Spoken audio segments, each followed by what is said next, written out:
Hey everybody, William Wallace here, William Wallace for America. As you know, on my radio show, I love bringing on not only elected officials, but people who are running for office.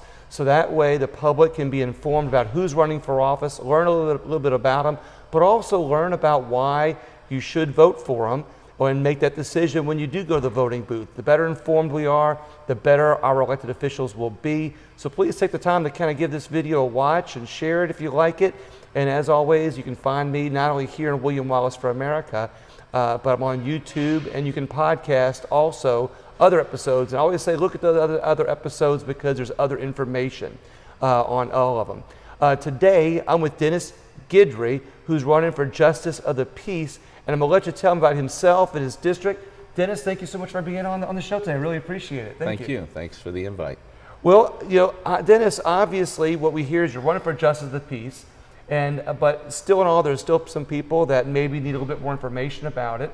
And I'd like for you to first tell us people about the boundaries of your district, where those boundaries are on the Westbank.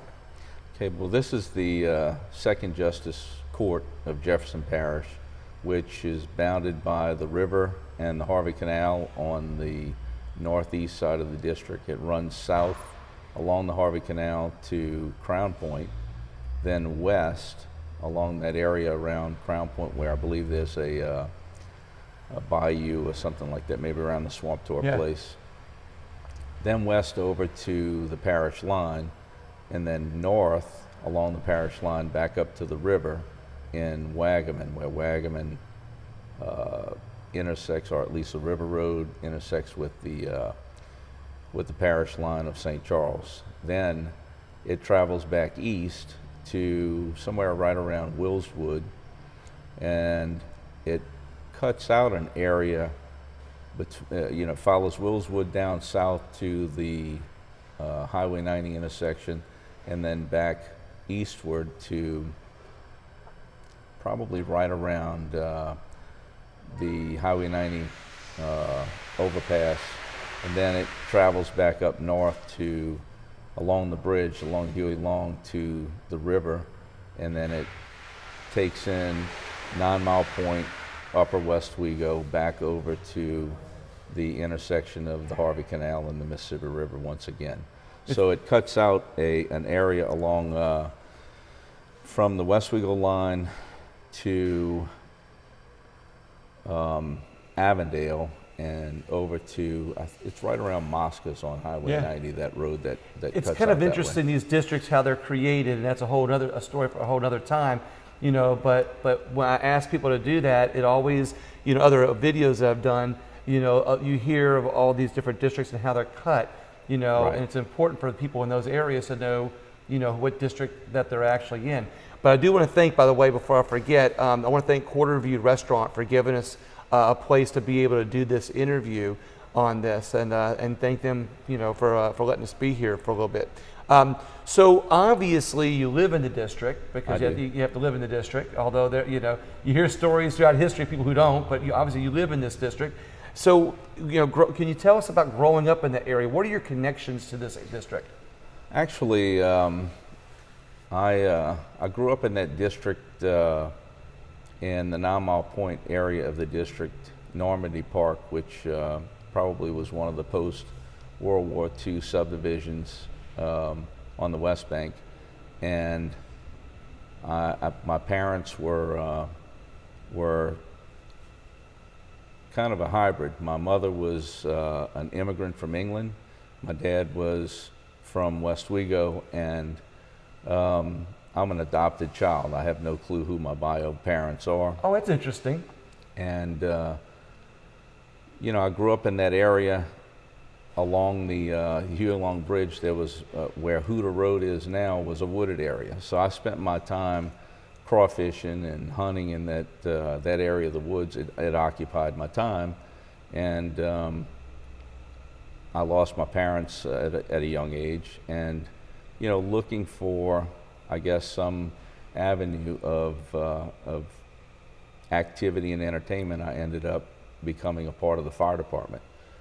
There was a huge lumber yard, I believe it was called Dutton and Vaughan, back in the day, that was right along that area near the Huey Long Bridge at Bridge City Avenue, and that thing had burned. And I went out there and helped the fire department. I was about 16 years old, and one of the guys there that was a fireman that I knew from the neighborhood, he was one of my scout leaders as a kid, invited me, said, look, when you make 17, I said, in a couple of weeks in December, or I don't know when the fire was, but said in December, he said, well, after you make 17, you need to come in and join the fire department. So that's what I did. It was a great fit for me. Yeah. I was a kid that had really no other activities. How old were you when your parents died? My mother died when I was 10. My dad was diagnosed with cancer when I was 12, and he died when I was 17, a week before I graduated high school. Oh, wow. Where'd you graduate from? John Ehret High School. Okay. Which, I was probably a mischievous kid, but I wasn't a criminal kid. I had a lot of friends that ended up in the wrong places, and my hunting and fishing activities, I spent a lot of time with, believe it or not, the parents of some of my friends in the neighborhood that took me hunting and fishing, largely as one of their own kids. So basically hunting, fishing, firemen, and other families help bring you to that next level of adulthood. So it was a community effort, I guess, from what I'm hearing, that really made you into be the person that you are today. That's basically about it. So would you say that community effort is what's wanting you to go back and serve the community at this level as Justice of the Peace? It's hard to say how that occurred, but there's a lot of things that shape us, I think, throughout our lives, and I think that could be part of it. I have an innate need to want to help people. It's if I saw somebody walking into a restaurant from the parking lot with a walker, it's a habit for me to get up and go open the door. We'll help them out. As a matter of fact, I did that yesterday. I did it twice yesterday, and one person said, I got it.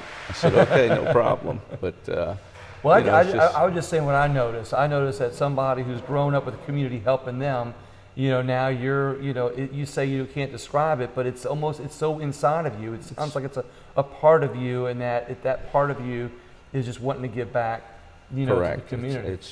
It seems just the way I'm wired. It's just one of those things. I've always said, being that I was a member of the fire service for so long, that if I were ever to get an award, it would be for changing some old guy's tire on the side of the road, which I've done quite a few times. Done quite a times. I've been there myself. Well, that's unique about yourself, but what about this position? What do you think is the most important thing about being Justice of the Peace?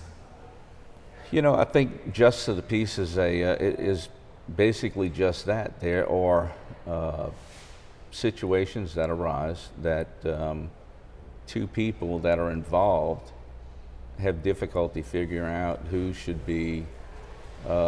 prevail. Right. And a Justice of the Peace is set up just to do that, just to keep the peace between arguing factions, and whether that be,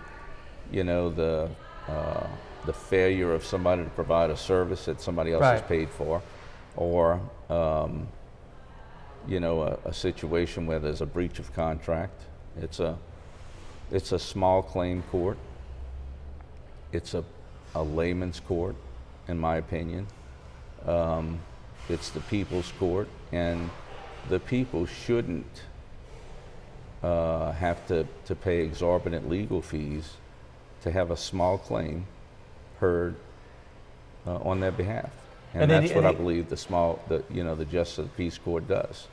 What I like about it, it's more of a when you say a people's court, it's more of a place where people can go less costly. They don't necessarily need an attorney, and at the same time, they're able to solve their disputes by having a fair and compassionate type of person as a judge in that system.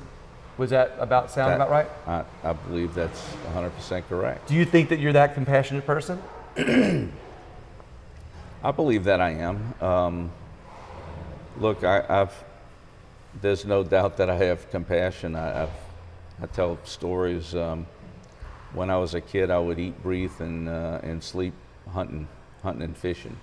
And about 15 years ago, not that I have a problem with hunting, I just stopped all of a sudden, is because I felt sorry for the things that I started to, that I was shooting, especially if I had to get out and go track it down and it wasn't dead. It's kind of morbid thing to be talking about in an interview, but just kind of shows how that compassionate side of you. And like you said, you're still a supporter of hunting and still a supporter of things. It's just something that and I chose not to do. Exactly. And look, I don't rule it out. If I had to go find something to eat, I would be hunting and fishing on a regular basis. But you would spend your time being compassionate in this court too. So so this court's gonna take a lot of your time, and you're not gonna be able to do hunting anyway or fishing anyway. Well, this court's gonna take up some of that time. It's I feel like I've always been fair. There's a couple of situations that I can recall.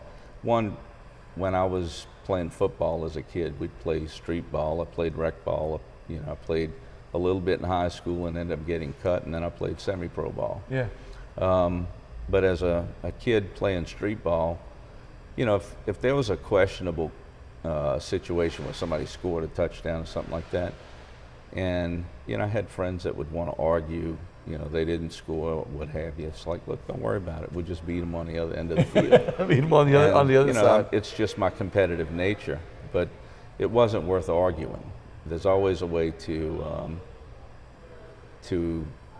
negotiate and explain something away, and if you can't, then there's always a decision. Yeah. And you try to arrive at the right decision, but sometimes we fail in that. But I'm not flawless. I grew up with erasers on the ends of my pencil. Well, and in this world, we don't have to be flawless. We just have to be, I say, compassionate, but be fair, and be able to listen to people too. That's the key, I think, and that's what I've told a lot of people in this situation, that you have to be able to listen to all sides of a disagreement to be able to determine where that disagreement should go and who's right or wrong. It's always in court, it's a preponderance of the evidence. Largely who puts on the best show, and that's similar in this court. You have to bring the argument forth that you think is going to help you out, and then you listen to the other side or sides, and then make a decision from there. But what do you think is the most important thing about the Justice of the Peace Office? What's the most important duty of it, do you think? I know that some people might think that getting married, the marriages that you have to perform, are pretty important, but what do you think is the most important thing? I'll just make a couple of jokes there. Yeah. I think the marriage end of it is a service, but I think the important parts of Justice of the Peace are the litigation from some of the contracts that people have, whether just about everything that we do is a contract whenever it involves a service and a payment. And whether you have a rented situation where you're renting from somebody or leasing something from somebody, or if you have a repair to your vehicle, or I wouldn't think that people would go in and sue over a bad sandwich that they had, but it's all, hey, you make me a sandwich, I'm going to pay you $10. Yeah. It's all that sort of thing. But at the end of the day, everybody needs to feel like they have gotten their share of whatever they might be due, whether it's a payment or whether it's a service or what have you. You shouldn't pay for a car repair and the car doesn't work afterwards. And the good thing about the Justice of the Peace is that as a small claims court or as a small place, it's a chance for somebody to be able to go, not have to pay a lot of legal expenses, and just be able to get someone that has the law on their side to give them a fair and balanced type of decision. That's correct. But speaking of which, what do you see? What do you? A lot of times when people are running for office, this is nothing towards any office. That I said this the other night or with another interview. A lot of times candidates, have ideas of how they want to improve the office. Right. Or do you have any ideas on what you want to do to improve the office? Well, I think there's nothing wrong with the office. There may not be anything wrong with the office, but every so there may often not be. somebody's There needs to be an assessment. I would imagine that office has had some issues in the past. Maybe not currently. I don't know. I haven't really heard anything, but it has been in the news quite a bit over the past several years. And you'd want to make certain that if it is in the news, it's in the news from a positive standpoint instead of a negative standpoint. And I think that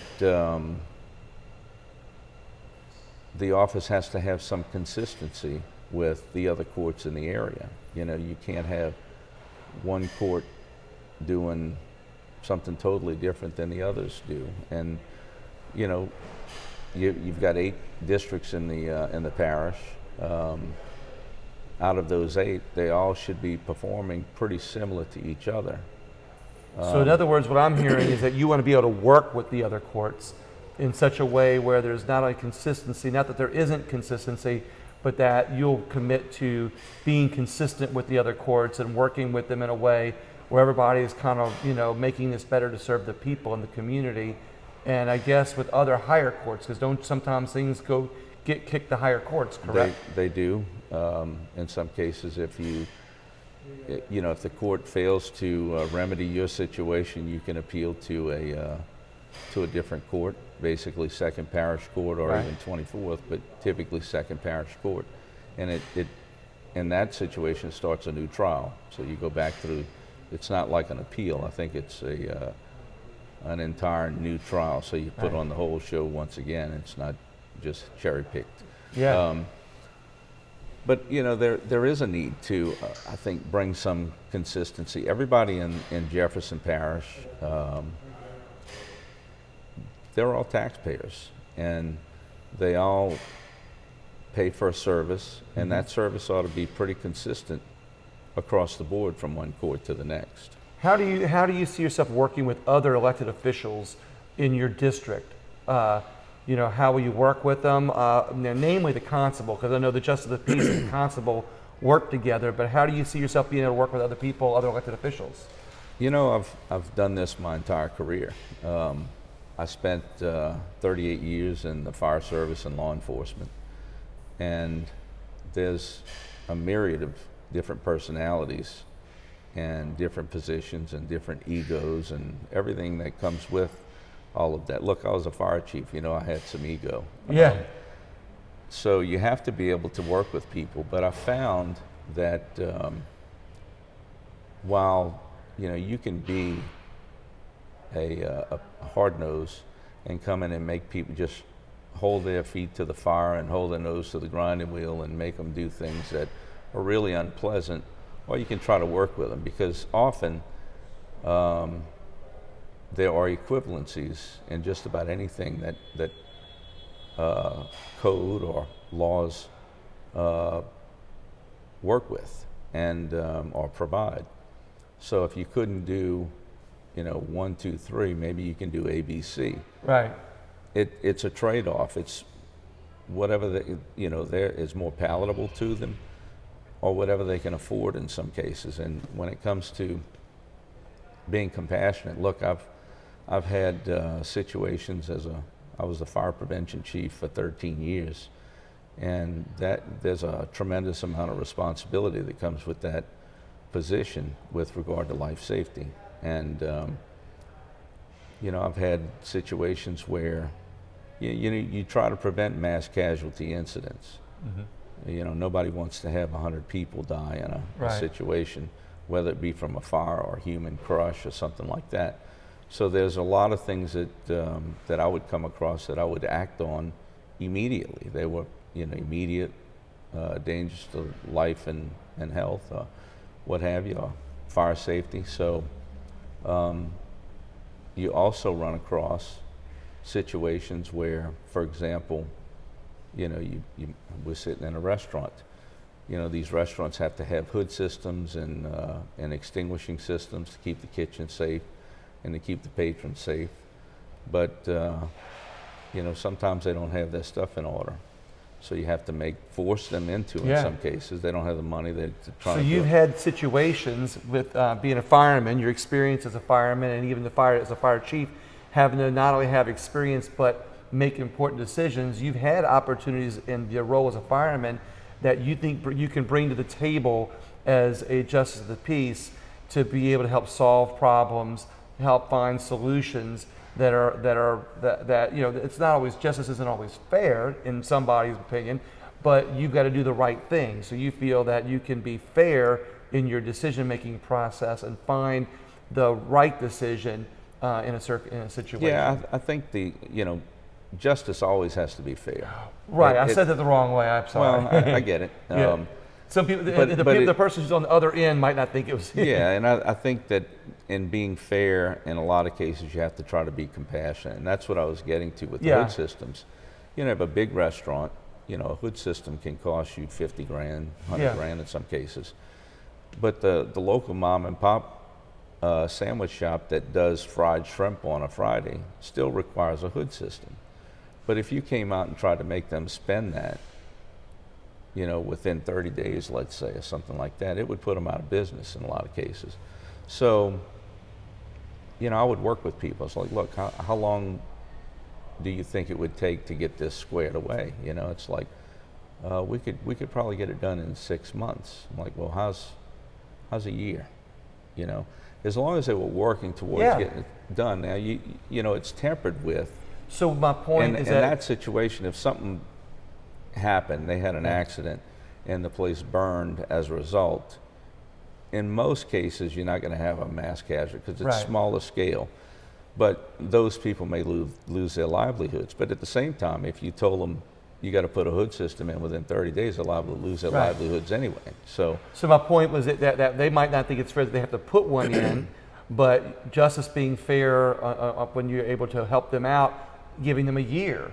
You found the right legal opportunity to help them and you give them a fair and balanced decision. It was a plan of action towards correction, a plan of correction. I like that. And I've done that from small mom and pop type venues to large conglomerates that need, their situation's not always it's going to put them out of business. It's their budgeting and so forth doesn't occur at the snap of a finger. So you have to be understandable about how they're wired, so to speak. So I ask you two last questions before we turn it over. Let the people watch the video.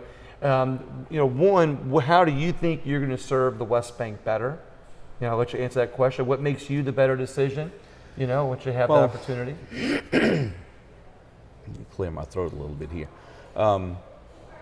My background and my childhood lends me the opportunity to be multifaceted in a lot of different situations. And, when I was a young kid, I tore everything apart and rebuilt it. I had motorcycles, mini bikes, go-karts.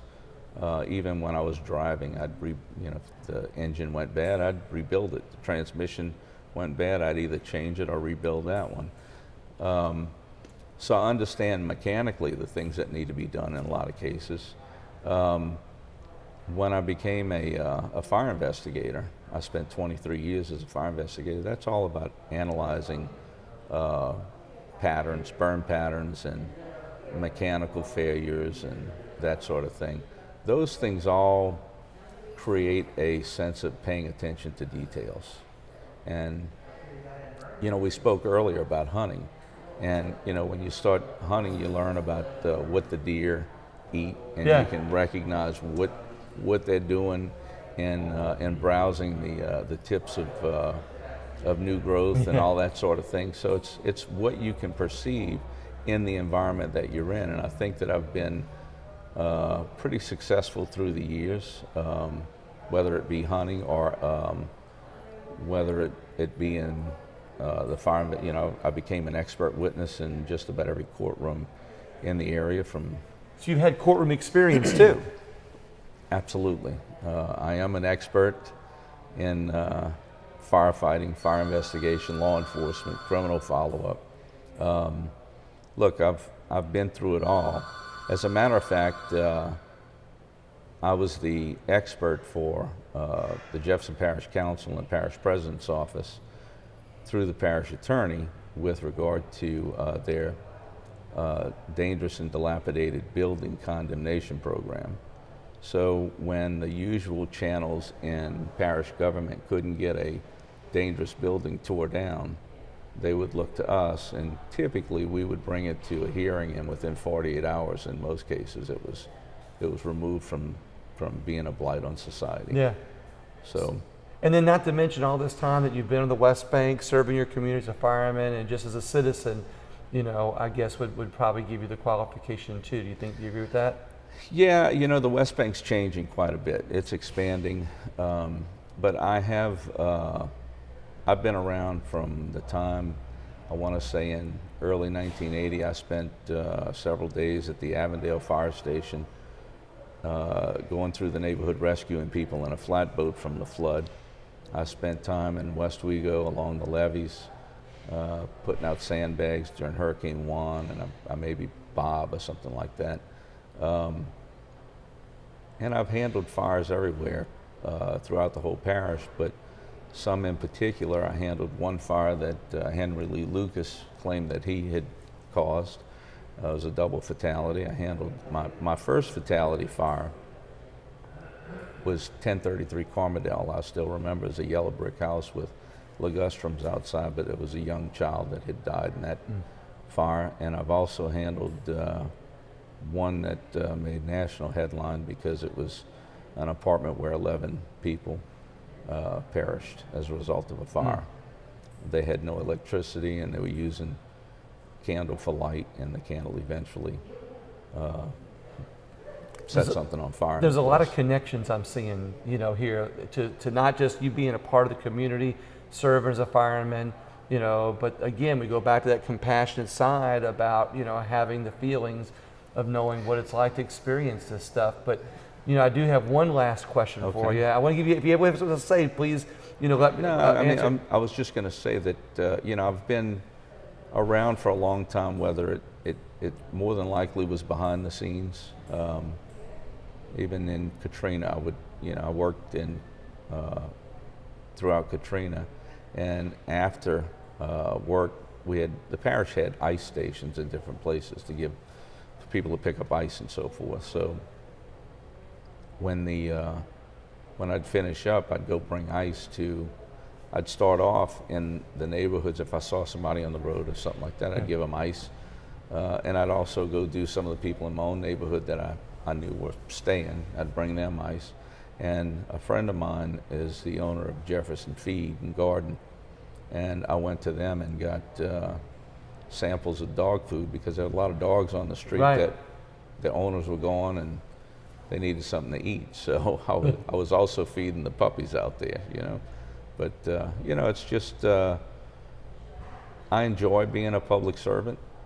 I feel like I retired at 57 from the fire department, but at 57, I feel like I still have some fuel left in the tank, and I like serving, and this seemed to be a role that was tailor-made for the type of background that I have. I'm a guy that analyzes and finds solutions, and that's just what I've done my entire career.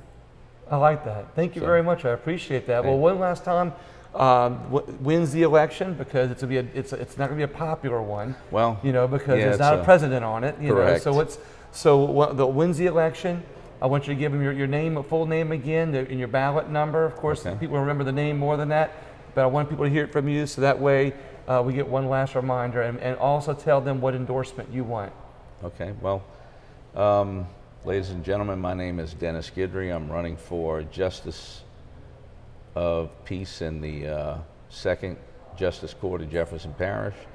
The election is on December 5th. Early voting starts on November 20th through the 28th. And insofar as endorsements, the most important endorsement that I can have is your endorsement as a voter or the constituency that I would serve. Thank you very much. Thank you everybody for listening. Again, please share the video. Please share it on your Facebook page, because like I said in the beginning, the best way we can know who to vote for is by getting to know them, and that's what we've done in this video. And please share it. Again, William Wallace for America. Thank you everybody for tuning in. Have a great day.